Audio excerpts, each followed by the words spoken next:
Great, thank you. So Mabel, you want to kick us off this evening, introduce us to the coming resource fair, and then we'll get started with our guests. Sure, I can do that too. That would be great. Good evening, everyone. Welcome to the Sherman Park Eco Webinar.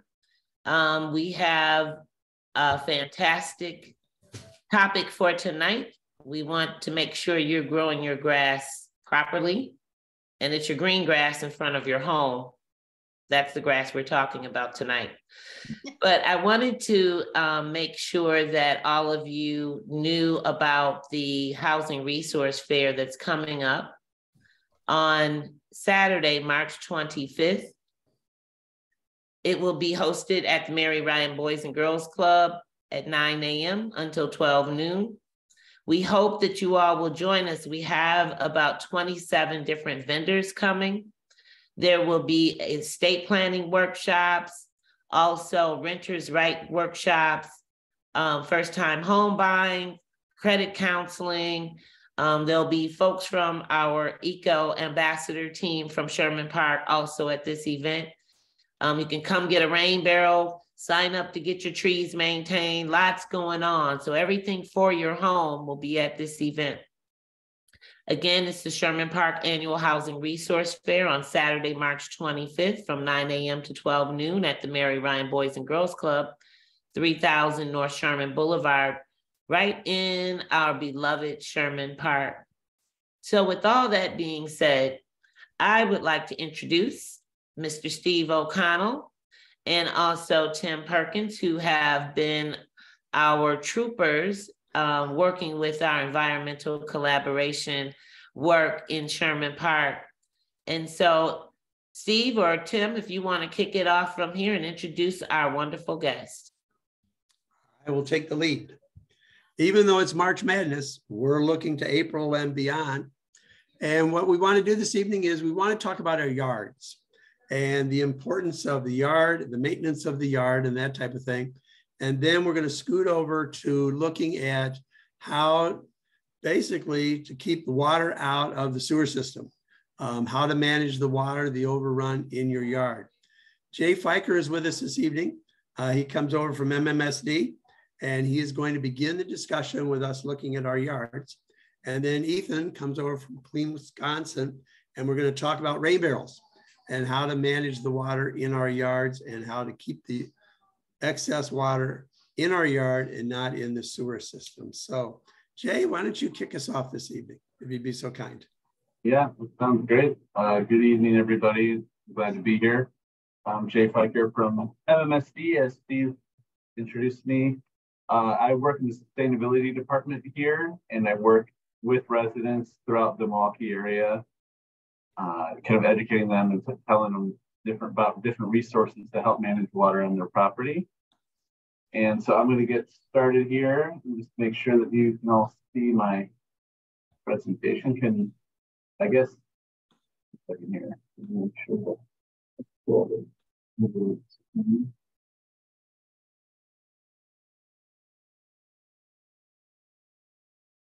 okay, I gotta shift it over here. Okay, can you all see that? Or are you seeing the full presentation? We are. Okay. I think we're seeing the presentation presenter mode. Oh, you are? Okay, that's weird. It's shared. Duplicate the screen.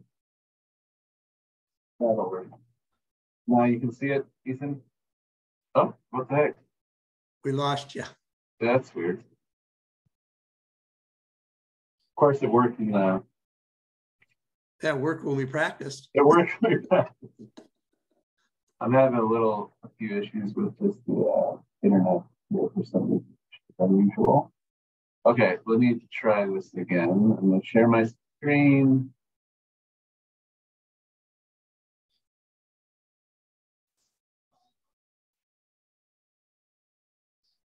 Okay. There you go. Okay. Perfect.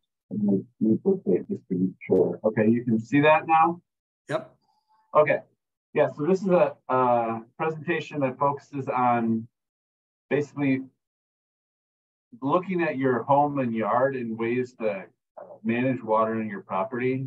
And a little tagline that I like to think about when I'm talking about this, and it will connect throughout the presentation, is really thinking about water as a resource, not just a waste product, which I think we've traditionally kind of thought about it as, and that'll kind of come up as we talk about, what I'm talking about tonight. So keep that in mind. Water is a resource, not a waste. So I'm going to talk about what MMSD does, who we are, the Fresh Coast program first, and then I'm going to talk about what some of the consequences of stormwater runoff are in our area, and then what some solutions might be. And then I'm going to switch it over to Ethan Paxman from Clean Wisconsin, and he's going to talk more about the rain barrel and rain garden option of your yard and how you can sign up to get a free one this summer. And then we're going to get into the lawn care, so how to be more of an eco-friendly lawn on your property. So yeah, that's kind of the layout of the presentation. I'm going to go a little quickly on the MMSD slides, maybe. And so if you have a question, feel free to chime in. But that information is something that we can, get on any day of the week if you want to go to our website. So I will talk about it, but I want to let us have some more time talking about the options for your yard. So the MMSD, the Milwaukee Metro Sewerage District, is a regional agency. A lot of people don't recognize this, but we are first a public health agency. Without the sewer district, a lot of disease and other things would be spread if we didn't clean up our sewage waste. And obviously that protects the environment. And that's another big focus of ours. But we do protect public health. And so that's something that we are charged with, and we look to protect. And that kind of comes up when we talk about some of the things I'm going to talk about today. But we do this through a lot of partnerships, Clean Wisconsin being one of them, you all from Sherman Park Eco Neighborhood Organization being another, but lots of different partners around the community that we work with together to help protect our lake and waterways. The big things that we do that most people know us for primarily is water reclamation or water treatment. So this is the Jones Island treatment plant here, where all the dirty wastewater from much of the city comes to this location. We clean the water and then we release it into Lake Michigan. And then another big thing that we do that not everybody understands is we actually manage the river systems, or many of the river systems in Milwaukee County as well. So we try to find ways to reduce flooding in our neighborhoods and in our city. So that's another big chunk of what we are charged with. And that both of these things kind of come into play when we're talking about what you can do in your property. So MMSD serves over 1 million customers. We're not just the city of Milwaukee, we are a regional agency. So we cover almost all of Milwaukee County, except South Milwaukee, because they're special and have their own treatment plant. And then we also take the wastewater from parts of the 3 counties you see here, the WOW counties, Waukesha, Ozaukee County, and Washington County, just those sections you see in this map. And that covers 28 municipalities and over 400 square miles of area. So we serve a lot of different people. And we're doing a really great job. Sometimes we get bad press, and we've gotten bad press in the past, regarding overflows, and we obviously are trying to reduce those. But all told, since 1994, when the deep tunnel went online, we've captured and cleaned 98.5% of all the water that's come to us. Which, comparison's sake, like you look at many, many cities across the country, they can't reach 65%, which is a sad reality for them. And we are sitting really, really in a good place compared to them.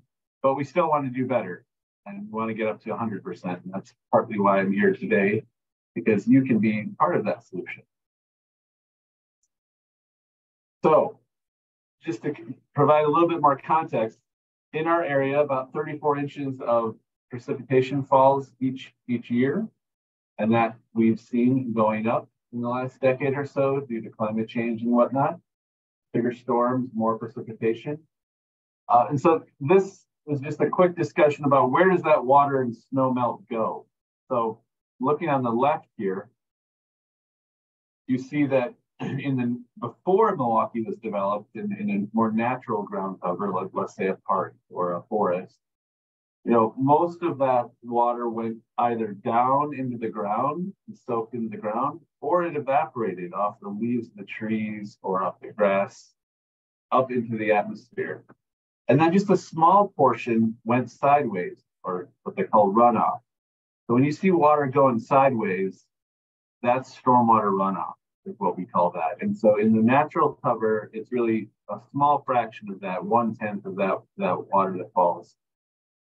And now, with the developed areas, especially like downtown or, really developed neighborhoods, most of the water instead actually runs off. So it can't find its way into the ground. Very little of it can make its way into the ground. And, some still evaporates, but it's not as much that evaporates. And so, over 5 times as much water actually goes sideways or runs off, the ground. And that runoff is what we're going to talk about. Stormwater, essentially, is what we call that, stormwater runoff. And there's some pretty big consequences of having that much runoff go across your city. So just to kind of reemphasize this is a map that I made kind of about 10 years ago, back when I was at UWM grad school. And this is a look at what it looked like in Milwaukee before we kind of thought we could do better than Mother Nature. So these green blobs you see on the screen are actually where wetlands existed. That right in this area, the big green blob in the middle is the Menominee Valley. So to give you some context, you can see the highways kind of here in the background, 43 and 94. These areas were wetlands, the green blobs were wetlands that existed here prior to development. And then the blue lines, you might guess, were where rivers and streams flowed. And they flowed much slower and they meandered or winded around. Now keep an eye on these different features and look at what we did to the area. We developed it. And so you don't see any of those green blobs. We basically took all the wetlands, those areas that can help soak up a lot of water and clean it. And we decided to straighten out a lot of rivers and put them in concrete, thinking that we knew better than nature. And you can kind of see a lot of the rivers have disappeared or gone underground into different sewer pipes or culverts. Back in the 50s and 60s, engineers just loved what concrete could do, building highways and putting rivers in concrete, thinking they could control nature and move things faster, and that would be better. And we're kind of finding out that was maybe not the best idea to put all that concrete down. And so just to give you a sense of the sewer system, and I'm going to talk to you about 2 different systems. There's the separate sewer system, and that's where much of Sherman Park has. When it rains in Sherman Park, in much of Sherman Park, I should say, the water falls on your property, and when it runs off, it goes into these sewer grates downhill, and then out into Lincoln Creek or other river systems. I'm pretty sure Lincoln Creek would be the one that would go to. And then eventually Lincoln Creek obviously leads to Lake Michigan, where we swim, play, and get our drinking water. So if you imagine what's falling on the ground, going into our sewer grates, it goes basically directly into the lake. There's no filtration or cleaning that happens in the separate system. So that's what we call that stormwater. Goes into these and then goes into the lake. So it's on the ground, ends up in our water. And they estimate over 90% of all the litter and different things you see out there, if you don't pick it up, does end up in our waterways. So it's a big impact. Litter cleanups can do a lot to help protect that. Now in the combined sewer system, this is a section, the southeast section, and I'll show a map quick what the combined sewer is. Now the combined sewer, that rainwater and stormwater runoff actually falls on your property, and it combines in the same pipe as your dishwasher or your bathtub, all the water essentially that you use in your property and then also falls in your property goes into one pipe, all into one, and then goes in that same pipe. So even out in the street, the same pipe that goes down your street, all into one pipe, and that ends up going to our sewer treatment plant or the water reclamation facility. So if you kind of look at these houses here, coming from your house, it's just one pipe leading to the MMSD sewers and then over into the treatment plant. And then, back in the 80s and 90s, we built what's called a deep tunnel. So when all of that water, especially in a big rainstorm, comes all at once, the treatment plant can't keep up with it. And so rather than having it go backwards, facing backups and other issues, we have two options. We can put it in the deep tunnel and store it for later.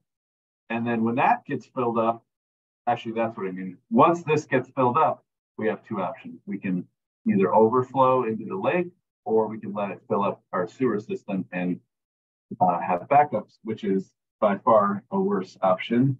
Neither are good options, and we don't like either, but the deep tunnel has reduced how many overflows we have from about 50 to 60 prior to it being installed to an average of between 2 and 3 now, which is still too many, but a lot less than 50 to 60. Now, just to give you some local context for the Sherman Park, I used your Sherman Park boundary for your website. This purple, that's the purple boundary. You might be familiar with this. So it's the capital 60 at the rail line over here. So you can see this pink area is actually the part of Sherman Park, or parts of Sherman Park that are in that combined area. And so all of that water that falls on your property, goes into this sewer pipe. And then in the rest of it is what we call the separate system. And that's where you have two pipes. You have a wastewater pipe, and then you have the stormwater pipe. The one goes to Jones Island, the other to the rivers. In both cases, it's not great when that runoff is too much runoff. But I just wanted to emphasize that these are kind of two different situations here. So what are the consequences of all this increased runoff in our area? Obviously, this increases the risk for flooding, which I know that Sherman Park has experienced. There's some of these bridges weren't designed appropriately, and the rivers being full of concrete that don't really allow for water to kind of slowly move through it. And so all of that water coming off those hard surfaces really quickly causes there to be too much water, leading to flooding. And that obviously is a major issue for the residents and community. Another major one is polluted runoff. So if you look on the ground and you see the oil spots or trash, different yard waste, cigarette butts, all of those things can potentially, go right into that sewer system. And the separate system, it goes right to the lake. And then obviously in the combined, it goes to our system where then we have to clean it up. But we can't clean up. We're not perfect at cleaning up everything, especially like as you've heard some of these other new emerging chemicals like PFAS and pharmaceuticals and things like that. We're working on that, but those are new emerging chemicals that are also a problem. So if you kind of just imagine that dirty snowbank that you see around right now, all of that just going right to our rivers and lakes. That's a big problem. And it's actually the #1 source of pollution for our waterways. It's this runoff. Oh, there's a really nasty snowbank. And then in the really problematic cases, you can have basement backups. So when the deep tunnel fills up and the municipal system, so out the street fills up with too much water too quickly, people can end up having basement backups, which is obviously a huge impact of public health that we really, really try to avoid at all costs. So what can be done to protect our waterways and our property? So talking about all the negative, we're going to talk about solutions too tonight. So there's large scale projects like the deep tunnel, like the river work that we've been doing. in different rivers around Milwaukee area, like you see here at the top, where we've kind of widened the floodplain essentially and removed the concrete channel and naturalized it. And then there's these, or we can put in, really large stormwater basins. But the issue with that is, if you remember the slide I showed earlier, we don't just have huge swaths of land to build a stormwater basin. And in the localized areas like your neighborhoods, you're not going to tear down, huge areas of property just to put in a big stormwater basin.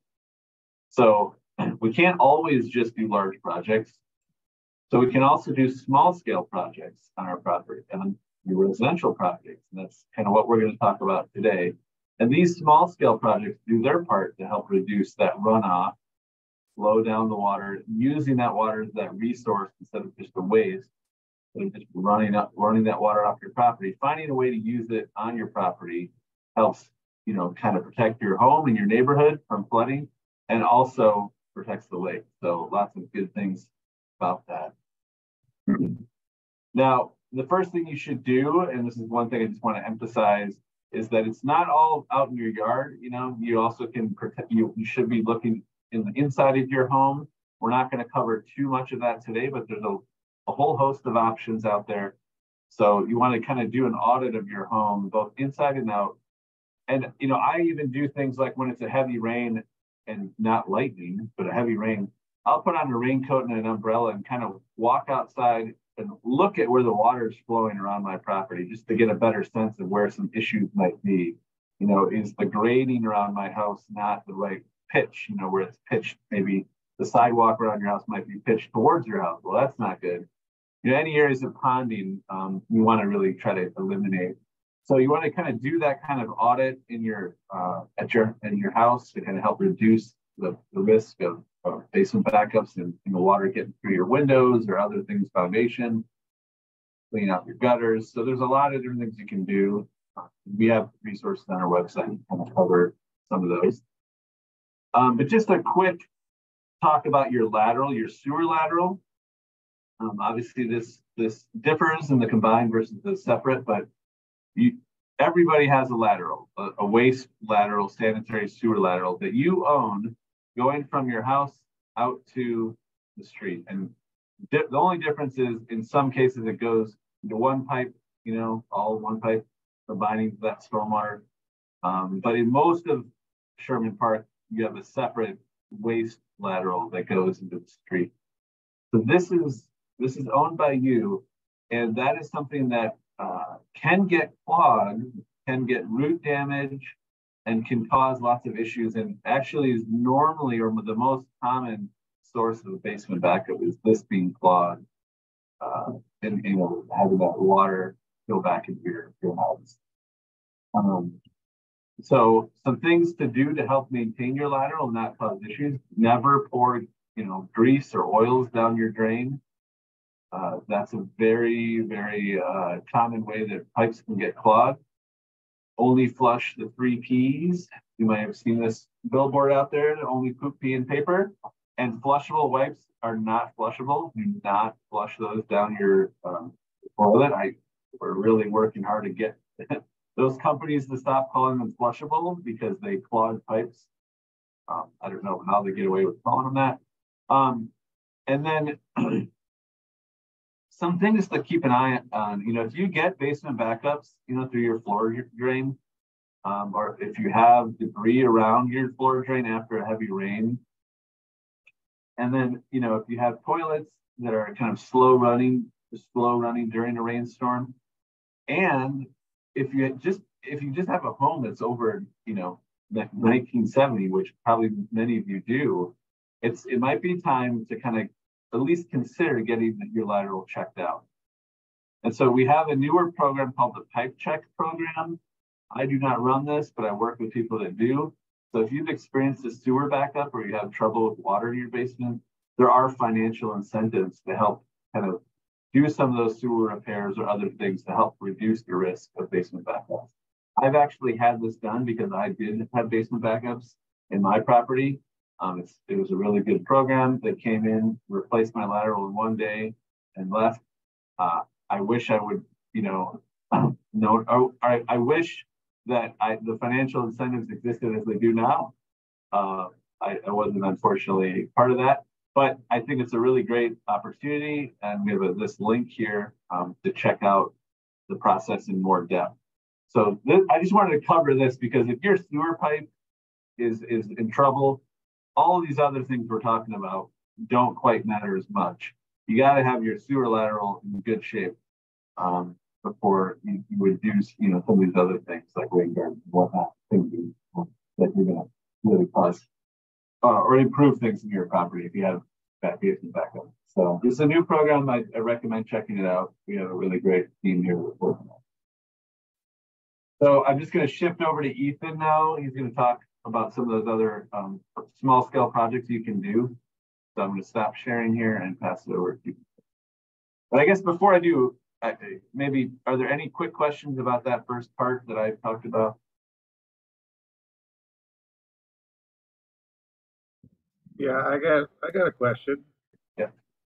Well, first of all, I've been a fan of MMSD for a long time, and they just put in a stormwater basin at Deneen Park. Mhm. I live across the street from that, and all these improvements to the park in exchange for that land to build this storm basin. It was a great agreement between the county and the city and MMSD. So that's really good. I think that's to capture a 25 or is it 50-year? Steve, do you know? 50-year flood. Yeah. Anyway, for a service lateral thing, that's the homeowner's responsibility. Several years ago, I got a Service Line Warranties of America contract, and it wasn't really, the city of Milwaukee couldn't really promote it or anything, I don't believe, but they made it aware that that was available. So I took it because there was a time before that when I had roots in my lateral, and so I thought I might need it in the future. And if that would save the cost of Roto-Rooter coming out there, and sure enough, a while later, I had clogged pipes and called them a number. A guy came out there and no charge for me, so I kept it. I used it recently also with some toilet paper or something stuck in the pipe in a bend that was free too. So 102 a year. I'm going to keep doing that, but you're right that the responsibility is the homeowner. And that pipe check that you mentioned, Jay, is that only if you've had problems, or can you call up and have it checked out? I mean, you can have it checked out. I mean, I think it's what they do is they come out and do what they call a clear water evaluation. They kind of look at the different sources of water that they're kind of looking for if there's issues, but I think if you have an older home. I had that done by the city. They put a dye in the toilet and flushed it and made sure that it came out. That it came out, it wasn't Didn't disappear. So yeah. That was scary for a while because it took about 15 minutes and it doesn't normally take that long. I'm like, oh crap. But if you've had roots in your lateral, that's probably a big enough reason to have them, come out and talk about, maybe what possibilities there are. Having them come out, I mean, you could look into the program. Like, I think they probably want to video it if they really want to inspect it, because that's the only way you can really see any issues. I think there is a cost to that, but I'm not certain. It's not my program. But through the inspection that they do, they kind of determine what are the best options for you to help protect your home. And then they'll make recommendations based on that. So, and then from there, like, you kind of decide whether or not you want to do it. I should go on the website, right? You're saying? Yeah, the website would be the way to find out more and get more information about it. Yeah. Good. The other thing I was going to ask is there any way to know how many inches per year of rain I get at my house? I mean, at your specific house, probably in the general you area. would have to do that research yourself.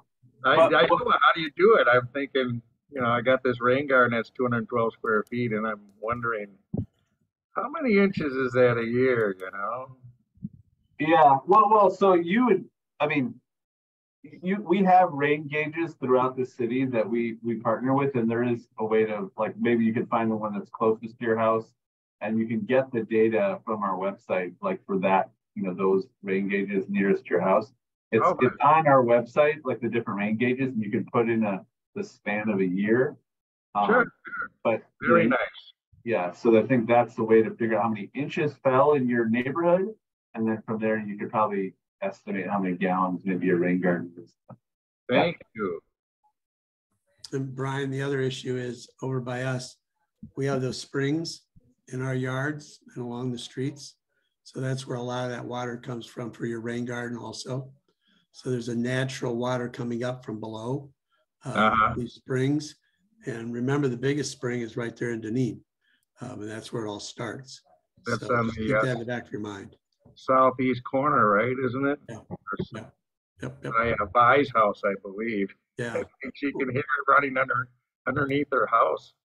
We all hear it running under our houses. Anybody on Melvina, they hear it. Right. So that's the problem. So, okay, Jay, anything else for us? Anybody else with a question before? I'm sorry, Jay. Anybody else with a question? Nope, I just wanted to make a comment, but Jay, that information was great. Good information to learn about what MMSD does. So thank you for your presentation. Yeah, and I will be talking about the lawn after Ethan too. Just, I know that's one of the things I was going to talk about too. Great. Thanks, Jay. Ethan, you're up next. Okay.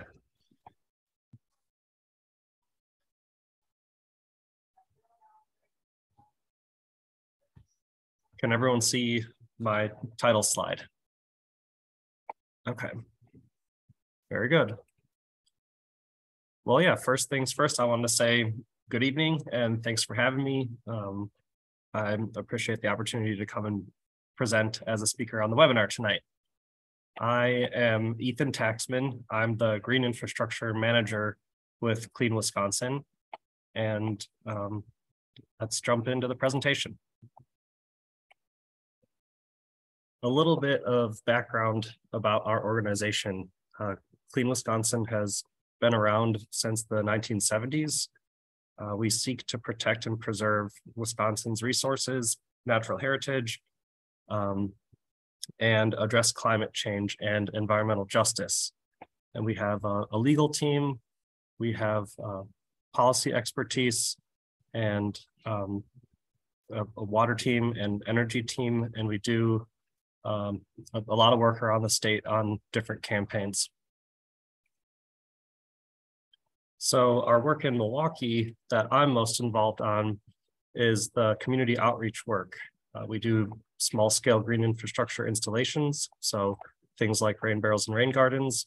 We have neighborhood green infrastructure plans where we identify the amount of hard surfaces and how much water runs off them, and identify how much green infrastructure needs to be installed in order to capture certain amounts of stormwater.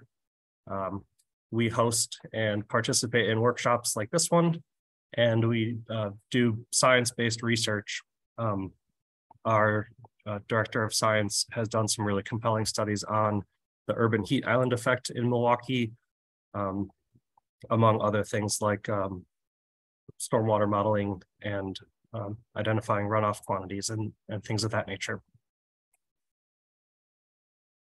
So a little bit about me personally, just quickly, some things that interest me personally and professionally, just our interaction with water and how it impacts our lives.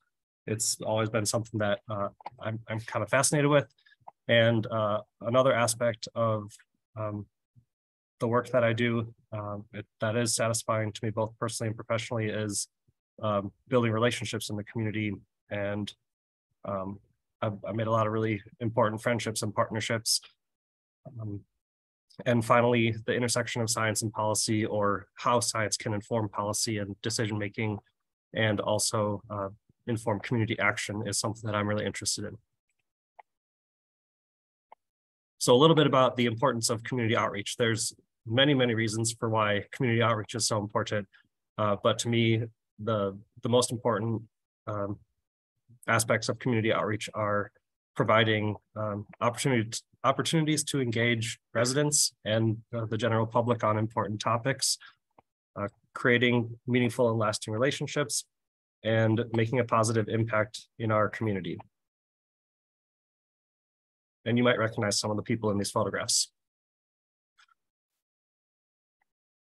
Okay, so moving on to the green infrastructure. Green infrastructure is a stormwater management strategy that's designed to absorb or store rain and melting snow. And Jay gave a really great example of what stormwater is, and some of the larger scale and smaller scale practices too. I'm going to go into a little bit of detail about that. But oftentimes green infrastructure will mimic natural processes by utilizing vegetation. But it's not just limited to vegetation. So there are green infrastructure practices that aren't green in appearance. So like it was mentioned before, there's large scale and small scale green infrastructure strategies. These photographs depict a little bit of both. We have permeable pavement, bioswales, green roofs, and bioretention basins, and of course a rain garden. This photograph here is located right around the corner from where I am now. It's at the end of 30th Street, just south of Roosevelt. It's one of the big basins that MMSD installed a number of years ago to help alleviate implications of stormwater management around the 30th Street corridor. This is in Garden Homes. This is a permeable pavement driveway at Sid Grinker Restoration. It's over off of Walnut Street. I want to say like 6th and Walnut maybe. And then we have bioswales in the street median, green roof to capture the stormwater on housing complex over kind of by Miller Park, and a residential rain garden that I installed with the help of MMSD in partnership in 2019, I believe. And this is an example of green infrastructure that's a little bit closer to home. This is a bioswale along Sherman Boulevard at Washington High School. So you can see the stormwater will drain into the bioswale and absorb from there. And if it gets too full, I think that there's overflow for it to, so it doesn't overflow back. Now, I want to talk about the benefits of green infrastructure. Some of the primary intended benefits include reducing the risk of flooding, protecting our water resources, like keeping pollution and debris out, and improving water quality in local waterways. And so Jay had mentioned previously, stormwater is the primary source of water pollution today. And that is in part because of the regulations that had stopped people from dumping into the waters. And now it's a lot harder to identify these smaller pollutants that gain their way to our waterways from, not just a pipe leaving a factory saying you're polluting, all these little things adding up. It does add up. And some of the co-benefits, or what you might hear sometimes referred to as the triple bottom line, sometimes people, planet, and profit, or the societal, economic, and environmental impacts of green infrastructure include conserving water and energy, improving air quality. Vegetation helps with improving air quality, the addition of wildlife and pollinator habitat for butterflies and bees and other creatures, and also community engagement, increasing neighborhood pride, providing job opportunities, and enhancing aesthetics. All of these things are co-benefits of green infrastructure. So It's just a really exciting practice, and I'm happy to be seeing more and more of it in our city and our state. Now I'll talk about some ways that you all can get involved. One way to get involved in managing stormwater at your home is through a rain barrel. Now, a rain barrel is a really great strategy to capture up to 50 gallons of stormwater and keep it from running off. Rainwater can be stored in the barrel and then reused at a later time or in periods of low rainfall.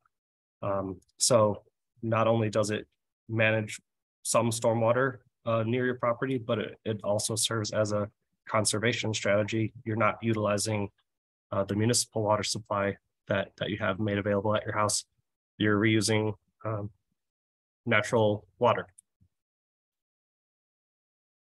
And so the water goes down your downspout into the barrel, and you can release it later. The features of the barrel, there's lots of different shapes and sizes and methods to installing rain barrels, but over the years, we've had success with the diverter rain barrels. And basically the diverter kit is a kit with components that are used to install the barrel into your downspout using a diverter piece. And I wanted to get into a little bit of detail on that. I'm not going to go into the whole installation strategy because that it takes a little bit of a learning curve and some practice, of course. But the basic strategy involves drilling a hole into your downspout and then attaching a rubber diverter piece into the downspout, and then connecting that diverter piece to the barrel. And so from left to right, you have the drilling of the downspout and then inserting the diverter piece to the downspout, and then on the other side of that diverter piece goes into the barrel. And if you imagine that the small inset photograph outlined that profile view of a downspout, this is the cup, and it kind of captures the water that clings to the side of the downspout and then gets diverted to the barrel. So it's a really cool design, and it's really efficient. When it's measured properly, the point at which the downspout is drilled and the slope allows the rain barrel to get full and then sort of back up, and it won't accept any more water, and then it travels back down the center of the diverter piece, and the downspout functions just like normal. So some people like to have overflow hoses on their barrels. That's always an option. They're really customizable. And just some examples of barrels that we installed over the years. Now, moving on to rain gardens, another great way to manage stormwater at your home. These are some examples, again, that we've installed in partnership with MMSD, the Fresh Coast intern team, and also with the Fresh Coast ambassadors at times, and with resident volunteer groups. We've engaged high school students to help with installations and maintenance. And as you can see, there's many different applications of rain gardens, sizes, shapes, plant types, sun and shade tolerance. It just can be very site specific. So depending on how much room you have in your yard, personal preference of flowering plants or non-flowering plants, what grows well in certain light conditions, and also the sizing needs to be taken into consideration, the drainage area. So it was mentioned how much water is generated off of a roof, how much water can a rain garden hold.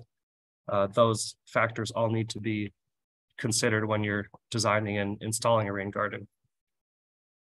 I guess just speaking briefly in that regard, this rain garden is on a garage, and so it has a smaller roof area, and it can therefore be a smaller garden because it's not, the roof is generating less water than, say, this home that has larger roof area sending more water into an area that you would need a larger basin or garden to capture that stormwater.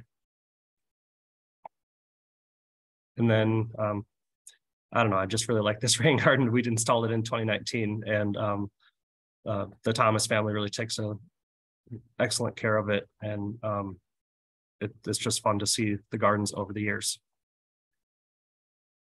So a little bit about the installation process. Our strategy is to basically create a shallow depression and then redirect stormwater to it. So you can see here the flexible extenders from the downspouts, and later get redirected into the garden. But you do a little bit of excavating, and then our strategy is to refill it with what is sometimes called engineered soil, which is a mixture of composted material and often use sand in the engineered soil mixture. Some people like to mix topsoil back into the engineered soil mixture, but basically the composted material provides a nutrient source for the plants that you use in the garden, and the sand creates larger pore space. So the space between the pores of the soil, and that helps more water infiltrate and absorb.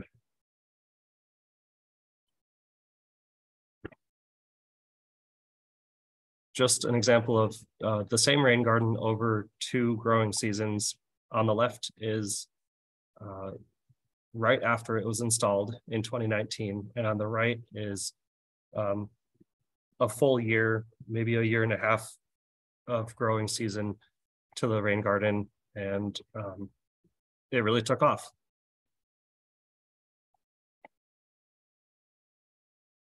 Now I'll talk a little bit about native plants. Native plants, if you don't have enough room for a rain garden, you can always convert some parts of your lawn into a native planting bed or a planter. Native plants have a really deep root system, and they're more efficient at absorbing water than conventional turf grass. They provide pollinator habitat, enhances aesthetics, and native plants are adapted to our environment and our climate. So they are able to withstand periods of drought more efficiently than, say, turf grass that will die if you don't water it enough. And because the root systems go down much deeper than conventional turf grass, they're able to tap into that moisture as well. And this is something that I always like to show. You have our, excuse me, the root systems of native plants, just very deep. They create more pore space. They break up the soil that allows for more water to soak in. And then turf grass, you can barely see it, but it's right next to the word feet on the left. Very shallow roots.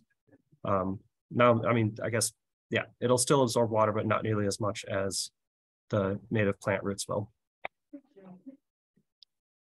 And finally, I'm going to describe some other ways that you can get involved. We have a Resilient Communities volunteer program. We're starting in cooperation with the Master Gardeners.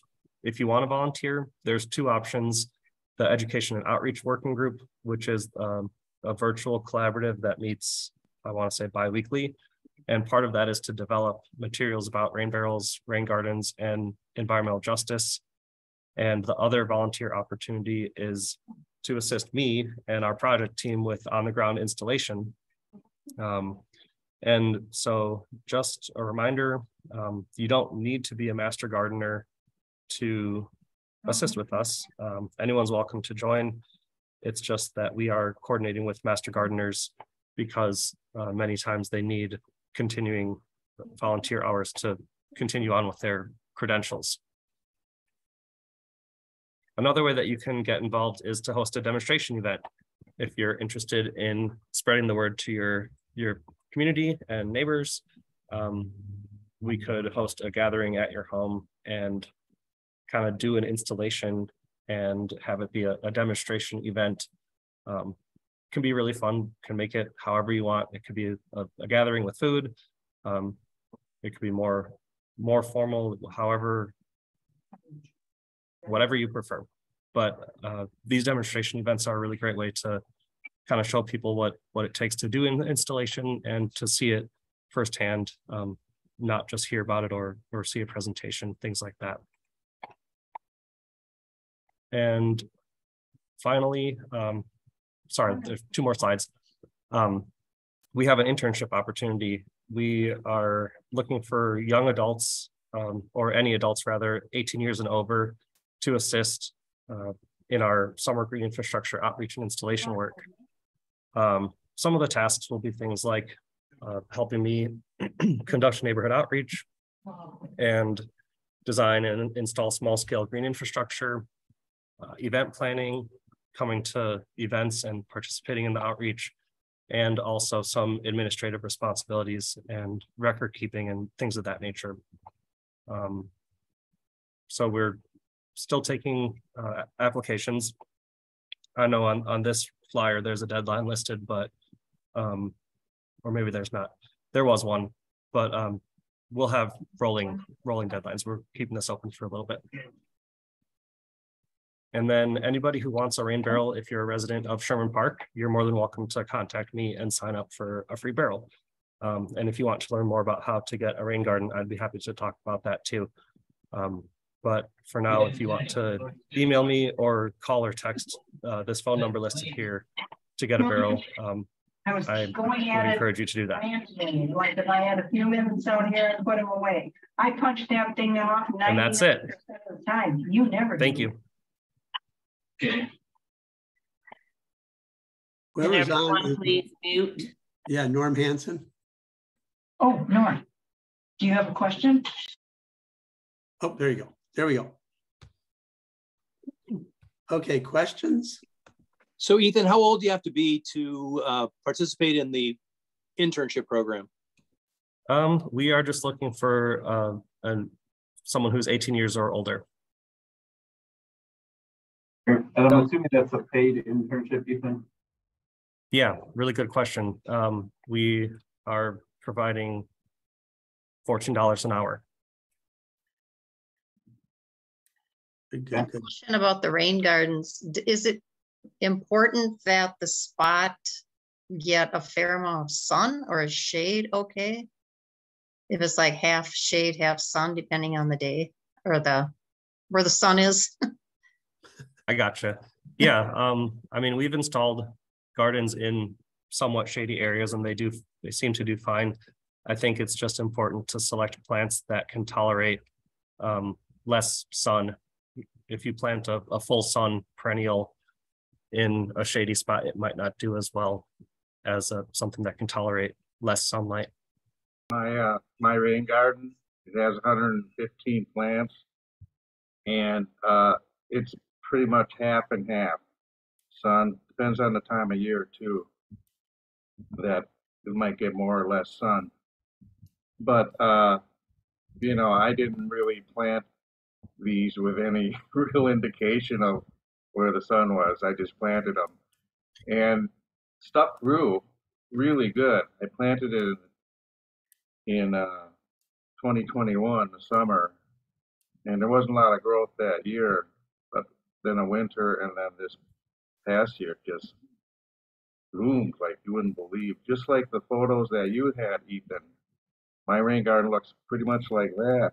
And but you can see some of the plants that are just in the shade, they like are stretching. I mean, growing and stretching. So I think the goldenrod, yeah, the what is it? I forget.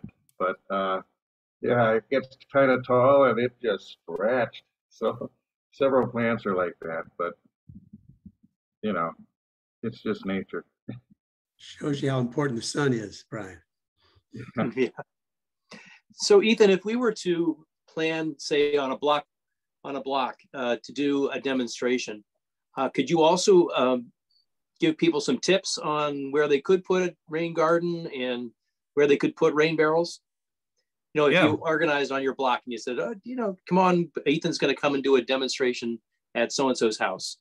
Would that be a good option? Sure. Yeah, so and then we could always schedule more appointments at that time too.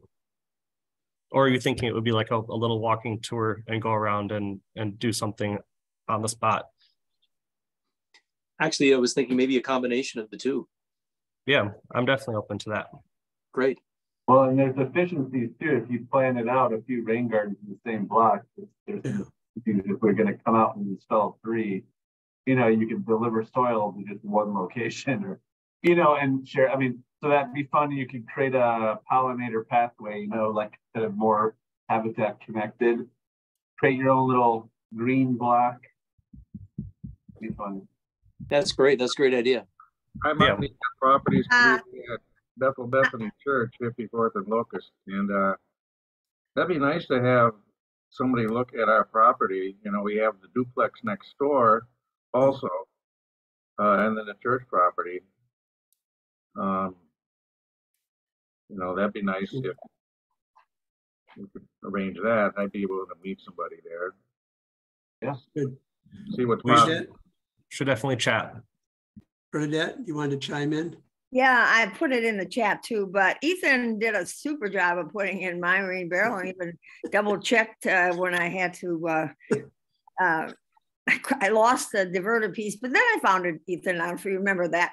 But I have an area where I thought off the front of my house, there's a slight slope. And my question is, it'd be a perfect place because I have moved the downspout that used to go into the ground off to the side of the house. So there's a downspout there, the water would flow there, but it abuts a neighbor's. Now I'm wondering, would I have to kind of initial or get the neighbor to agree to this so that I wouldn't be impinging on her yard, or is there a way you could sort of set up a border between the two, or is it something you have to look at and give me an opinion on? Yeah, I think maybe a little bit of everything that you mentioned. You know, if you have the opportunity to chat about with your neighbor that you want to do a garden there and see if that would be okay. I mean, I think within reason you can do what you want to do on your property, and if that means building a garden, as long as it doesn't cross over to their property, you know, that's your business, right? And so I think, yeah, having a conversation with your neighbor would be important, and then maybe we could think of a way to design it so that it's not going over the property line. And if there's a slope there, sometimes what we do is we build a berm, because if the ground is sloped, you don't want the water to overflow out of the rain garden. So sometimes we berm up one side to create a little bathtub effect to keep the water inside there instead of overflowing to the other side. That's what I questioned. And what is the cost for doing something like that? You buy the soil, you buy obviously you buy the plants, but preparing it, what do you bring out the material and then the owner pays for the soil and the sand and that type of thing?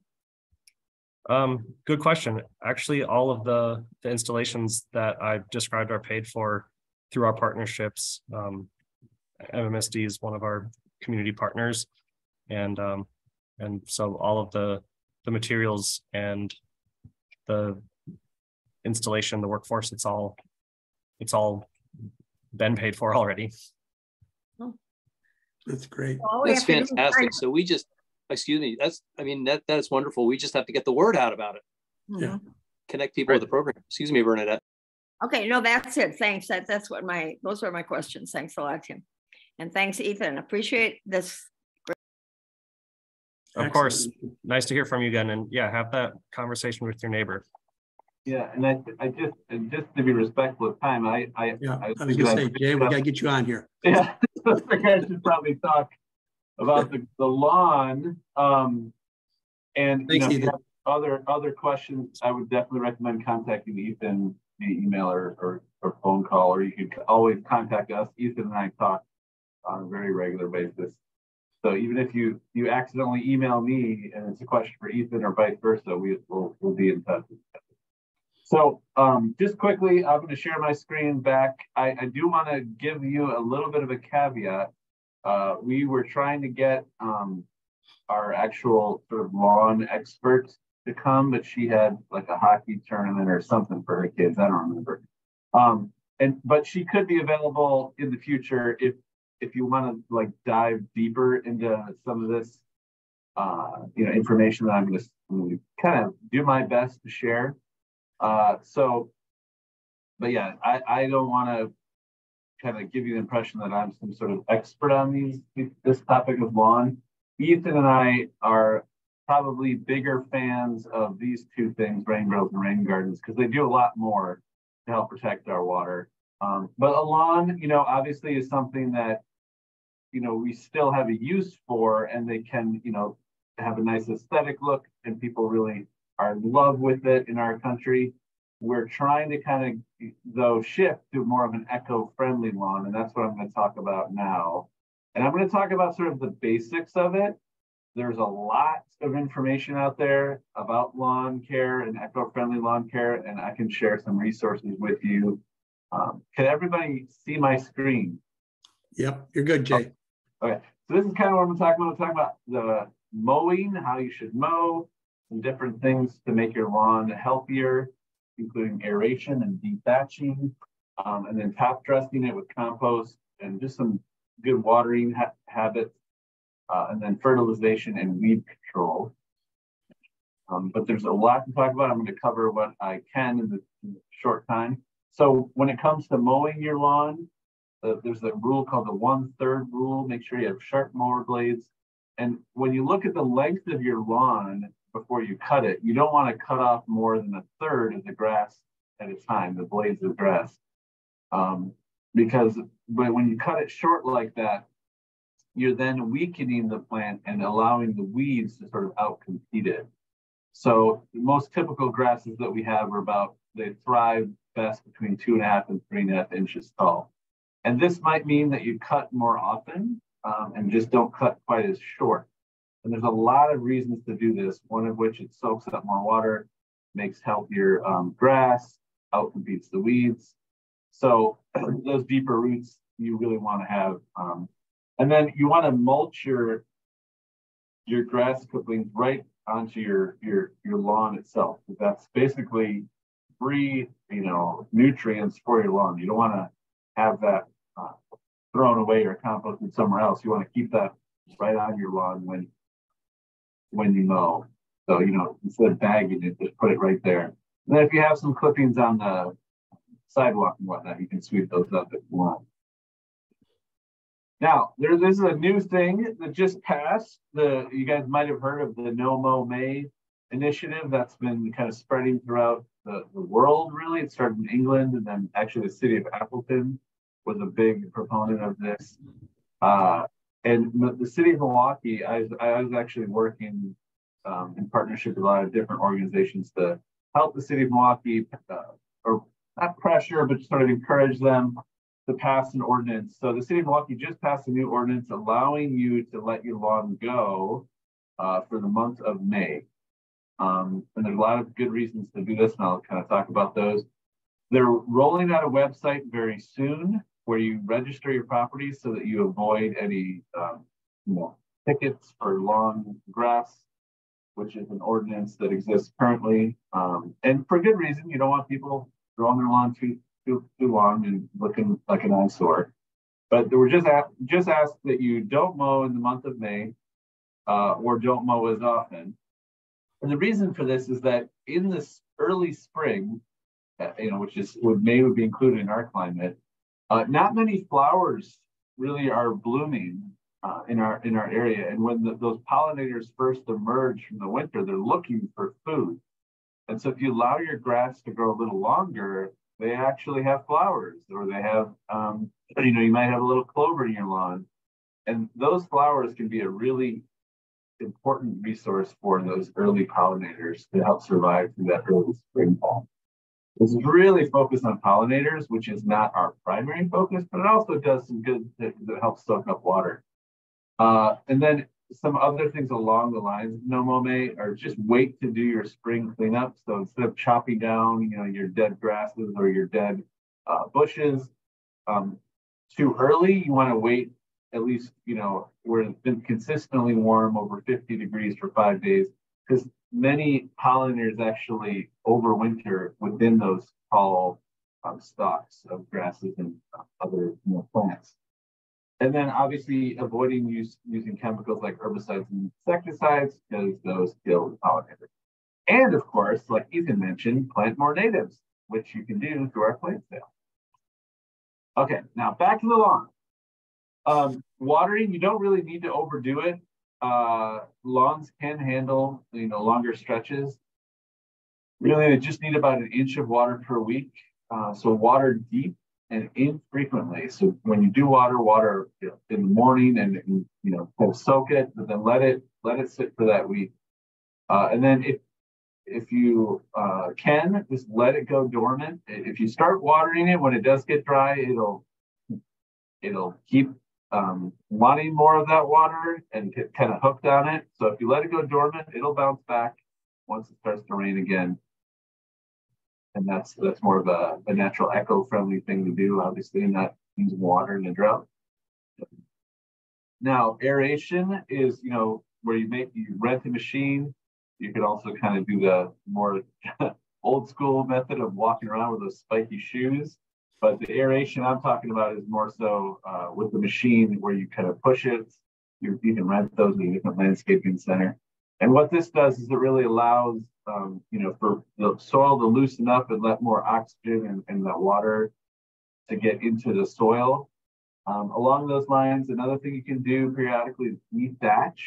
That's a rake, like a dethatching rake, that kind of gets some of that dead material that's been sitting around. You don't have to do this, every year. I would say that dethatching is something you do maybe every 5 years or so. And then the aeration, really, you typically do it in the fall, but you could do it in the spring as well. And this just kind of loosens up that soil. It allows for more of the nutrients to get down into the soil. Because really healthy grass starts with healthy soil. So a lot of what we're talking about, aeration and dethatching, is just opening up that space to get nutrients down into the ground so that your soil is healthy. And then once you've done the aeration and dethatching, we encourage you to periodically top dress, basically putting about 1 inch of compost or manure onto your lawn area. And that might sound kind of crazy, like you're gonna have like dirt on your lawn. You only do, 1/2 inch to 1 inch of compost, spread around, rake it in. And even if you think it might sit there, it actually within a week or so, you won't even know that you did it.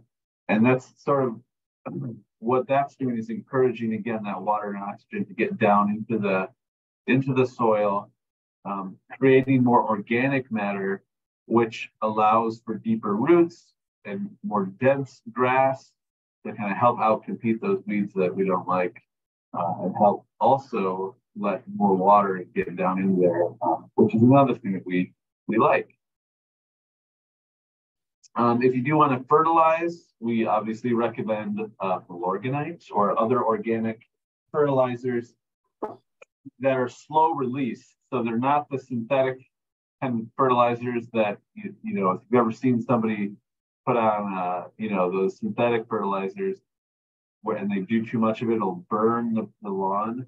The Milorganite really is a slow release fertilizer that soaks in the ground over time. And it's got all the nutrients that your lawn needs. After you do that, spread that Milorganite, you want to sweep it up and, either reuse it or bag it up for another day. And, before you even do any fertilizing, if your lawn's looking good, obviously you might not need it. But if you're kind of wondering about what you need to do, you can start with a soil test. And there's lots of different places that sell soil kit tests that you mail in, and they give you a sense of what is going on with your soil. But Milorganite's got pretty much those consistent nutrients that are needed to help keep the lawn healthy. Just some basic application recommendations. Basically, the 4 major holidays. We start Memorial Day, and then 4th of July, Labor Day, and then Thanksgiving fall. Or, October 31st, Halloween is also okay if it's already gotten too cold by Thanksgiving. So yeah, you kind of stick with those 4 periods if you really want a lush green lawn. And then that's really the best weed control, is actually keeping the lawn thick and healthy and letting that grass grow a little taller. Because if you keep your grass healthy, you can outcompete the weeds. I personally also encourage you to be a little bit more tolerant of some of the species of grasses and things like clover that don't actually look bad or cause any concern. And things like clover actually really help those pollinators, and it stays green even in drought. Actually, into the 50s, they still included clover in grass mix. It was more so the big corporations that pushed us to think that we could only use certain things on lawn, and so that they could push all these chemical fertilizers and herbicides on us to make us, have them make money. So if you do have a really problematic, weed that you're trying to get rid of, we recommend either pulling it by hand or using a spot spray herbicide. I try to avoid herbicide altogether, but if you do feel like you need to use it, don't just cast a wide net of herbicide across your property, but just find where those problematic weeds are and spray that instead. And then I guess another thing you can do if you do some of this weed control, and after you've done some of those other things, is you can overseed, meaning essentially just use the same thing you would with a more organized spreader. You spread grass seed on top of some of those new healthy bare spots that we did use herbicide with a little bit of compost. A little bit of compost, a little bit of grass seed. That overseeding will help fill in some of those bare spots. Okay, so that's the grass or healthy lawn things. Like I said, there's a lot of other resources that we could touch on if we wanted to have much longer discussion, but I know we're kind of short on time. So a few other ways you can be a Fresh Coast Guardian. The water drop alert, if you're not aware of it, you sign up, you text the word water drop to this phone number. It'll alert you when a heavy rain is coming or is in the process of falling. That's potentially putting our lake at risk of an overflow. And all this does is a reminder to, maybe don't start 5 loads of laundry, don't take as long of a shower, or empty your rain barrel if it's the summer. So it's just sort of an encouragement, a way the community can help, even if you're a renter. You can just use a little less water during these times of really, really heavy rain. Very simple thing that anybody can do. You can do it right now. And then just want to make sure you understand the Fresh Coast Resource Center. It's this phone number, the 414-225-2222. We offer workshops. We do, if you call us, you want some tips on planting or how big to make your rain garden, we can help with that. And then we have our plant sale, our native plant sale, which is going on right now. And then we also can link you up or, give you some idea of if there's contractors out there that you're looking for to help you with some of your greening.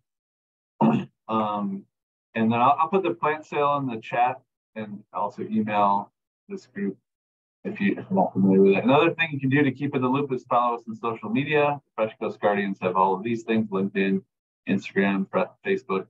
And then our newsletter comes out about quarterly. And I only send out a newsletter when there is actually news. So when the plant sale opens, if we're having outreach in a certain area, I don't send out newsletters just to fill your inbox. I do it when we actually have things happening.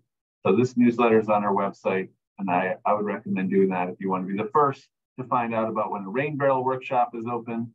So we have rain barrel workshops for people where they get a free rain barrel. It's very popular and fill up quickly. There again, you can call us. And our website has a lot of good resources as well. So this is that plant sale. This number needs to be updated. I think we're over 100,000 at this point. We've had a lot of, and this plant sale does end soon. I think this will probably close by the end of May or March. Sorry, it's a pre-order sale, and you pick up. This date is wrong. Actually, I need to update that. It's actually June 10th. Let me make sure I don't get that recorded. Change the recording. No, so June 10th is actually the date, the pickup date. Sorry about that. And I'll put that in the chat as well. There's links to that. And then I just wanted to thank you all for letting me come today, and hope that you enjoyed our talk. And just let us know if you have any questions. Let's stop sharing my screen so I can see you all. And I'll put that link to the in the chat there. Thank you, Jay. Very good. Excellent, actually. Can you say a little bit about safeguarding other people's lawns when you are spraying herbicides and things of that nature? Well, I mean, I think you don't want to do it on a windy day. You don't want to do it when it's raining. So there's lots of rules. I mean, there are a lot of newer natural herbicides out there as well. There's a website where you can look up organic herbicides. I can look for that as well. Or I can maybe email that to you later. I don't think I have that right ready. But there's a lot of newer herbicides and other things that are coming out that are actually what we call organic and not as harmful. But yeah, I would say like not when it's windy, not when it's raining. No. And obviously limit it as much as you can. Really is the truth. I think that being okay with a dandelion here or there it's not the end of the world. And it actually, dandelions are really great for pollinators and actually really also help with water absorption in your property. Not that I understand you don't want a full field of dandelions, but one here or there isn't. They're also edible. They're also edible. You can make wine from them. That's true. You can cook the leaves as long as there's no pesticides on it. Yeah. Right. That's right. They sell the greens. Then Jay, So I had a quick question. When you put the Milorganite down, I've noticed that other fertilizers, they say do it like 2 days before there's going to be a rain or whatever. Do you have to worry about when it's going to rain when you do the Milorganite? No, it doesn't. It's not water soluble in the same way, or like what would I say? That's the recommendation from those synthetic fertilizers, because they will attach to water and run off your property, which again is, you wasted all your chemical that you bought, and also it's polluting, the rivers. So yeah, Milorganite does not run off with the rain. So you can apply it whenever you want. I mean, obviously on a really windy day, you may not. and then Jay, the other thing I've noticed is these green lawn companies, can they over nitrogen your yard? Oh, sure. I would think that they could. Yeah. I mean, I think that's the burning thing that people do, or I've seen people do. And, I've seen that too. There are actually more natural lawn care companies coming out, like the Green Team, if you've seen them. They do all natural sort of like lawn service. I haven't done that before. Yeah, we've had the Green Team, and they're actually pretty good. Okay. Compost soup, as it were, and tea and all that. But yeah, I've noticed one of our neighbors, every month they nitrogen that yard, and you couldn't even cut the grass after a while. It was so thick. Sure. It's just nasty stuff. Yeah.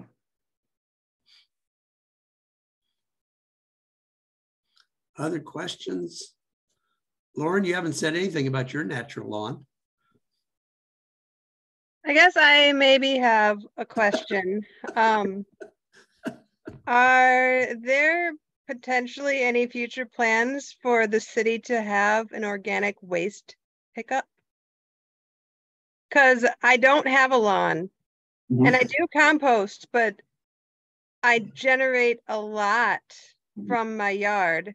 And this last year, I bagged it and took it because I have some friends in Tosa and they do a pickup. but having the space to let it dry, so I feel like I can add it to my compost as a brown instead of a green. Like, I don't know that I have the amount of space to do that. Sure. And it'd be really nice if the city would pick it up so I didn't have to wait till October, November every year to dump it in the street. Well, yeah, and so there was a pilot program in a few neighborhoods where they were given like $1 off for a service to do that, and then that ended. And so there is a service, but then it's not through the city. It's just through the there's different composting companies that like Compost Crusader. Right. Yeah. So, but the city itself tried it, did a pilot, and then didn't have money to continue it. I am not part of them. I don't know like if their plans are talking about other things, but it would be a great option. I agree. And really, yeah, in the city lot, it's very hard to get compost, to completion, especially if you have a lot of, plantings and whatnot. You generate a lot of organic matter. You can bring it to the city dump. I know that's not, you're not going to get it back that way, but I think it's free if you have this organic material. It is. It's just Tosa is more on my way where I drive than to go to the dump, so that's why I've just taken it to friends. But yeah, one thing, you could look into Compost Crusader, they did a pilot program in my neighborhood, and I just kept the service, and me and my neighbors split the fee. mm-hmm. I have new neighbors now, so I have to kind of consider whether I want to keep it, but I've gotten hooked on it because it's not just organic matter. They take all food, everything. And I have a huge compost bin, so I do that. Yeah. I just don't know that I can also take in all of my yard waste. Yeah, no. This year will be the experiment where I try it and see whether I hate myself. Yeah. Yeah, I've seen all kinds of crazy contraptions where you can put it in a machine that puts it kind of quicker, but then you're using energy too. It's matter.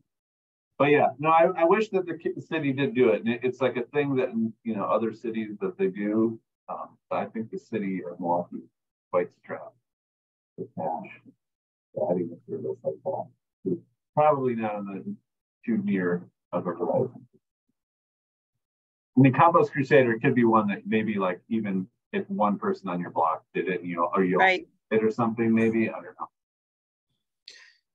So Jay, do you want to talk just real briefly? I know we don't have much time. Maybe just introduce the drain adoption program. Yeah, so that's something that the Southeastern Wisconsin Watersheds Trust run. It's called Adopt a Drain. And so that idea is essentially that storm drain that I kind of featured in the very beginning of my slide. Those things can get clogged and blocked by snow and leaves and things like that, which is also, could potentially cause local drainage or flooding in your neighborhood. So they have started a program where you can sign up to adopt the one that's near your house. And all that means is that when it gets clogged up with things, you go and just kind of remove that debris and, get rid of it appropriately. And I actually do it with my kids. It's kind of a fun thing. They just kind of know that you're doing something for your neighborhood. That's very small amount of effort. Keeping, and also I would say these leaves and other organic matter, as much as we don't think of them as pollution, they actually are. Leaves and sticks and all that stuff, you don't want it getting into your rivers and streams because that it gives basically too much phosphorus, causing the algae blooms and whatnot that happen. So you don't want too much organic matter getting in those storm sewers. So that's another reason. So that program they have a website. There you go. Ethan, thank you. And you can adopt, put you on the map and stuff. So are there just, again, real quick, are there steps or a checklist that qualifies you to be considered a fresh coast guardian? So if you number one, I think there isn't an official process. I think that it's sort of self-proclaimed if you kind of do some of these things. And then you can, if you want a t-shirt, if you really feel confident that you are one, and you can go to our website and just submit why you love the lake and why you want to protect it. and we'll send you a free t-shirt. And then you can help, promote it, get that word out there. So it's sort of similar to that sign that Brian was mentioning earlier, and you saw in some of the pictures where it says "This yard protects Lake Michigan." The shirt says "I protect Lake Michigan." So now Brian's going to have a shirt with a sign. Yeah, exactly.